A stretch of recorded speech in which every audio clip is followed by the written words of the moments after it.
Hey there, it's St. Louis Post-Dispatch restaurant critic Ian Froeb back with another off-the-menu video digest of my reviews brought to you by Midas. Well, this week I don't actually review a restaurant. Instead, I take a look at Valentine's Day. Now, dining on Valentine's Day, one of the biggest restaurant days of the year, unfortunately it's also one that requires the most advanced planning.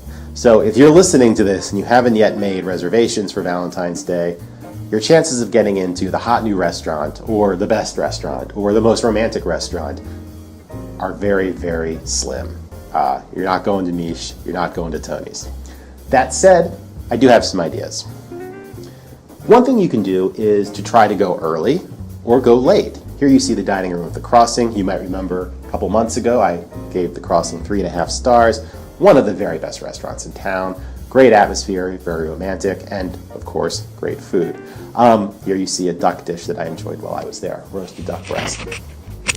They have openings on Valentine's Day, as I'm recording this, very early, around 5, and then late, 9:30, that range. If you're flexible, that's great. You'll get a great meal, a great experience. Another thing you can do is to, kind of look outside the predictable, again, the best, the most romantic, the hot new spot. There's some wonderful restaurants that have openings, maybe not at 7 p.m. for 2, but 6, 6:30, 8 o'clock, 8:30. And we'll give you a lovely evening.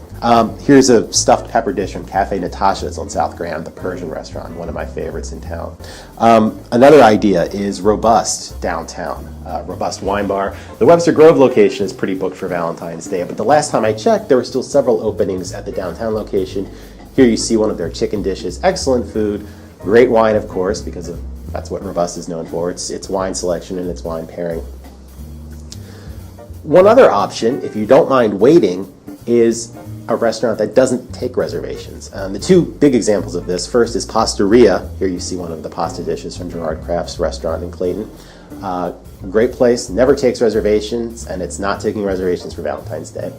Another idea is Cleveland Heath, and here you see a shot of some of the decor, the wine bottles in Cleveland Heath in Edwardsville.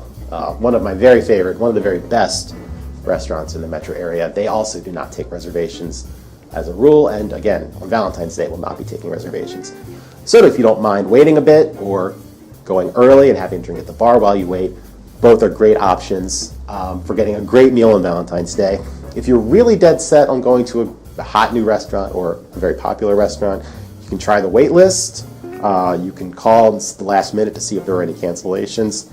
I even recommend in my written piece just walking in and just asking very politely if they could possibly accommodate you, but that's probably not going to work.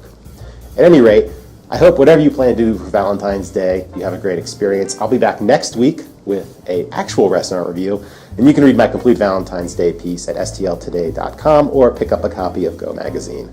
See you next week. Brought to you by Midas. They'll tell you what you need and what can wait. Trust the Midas touch.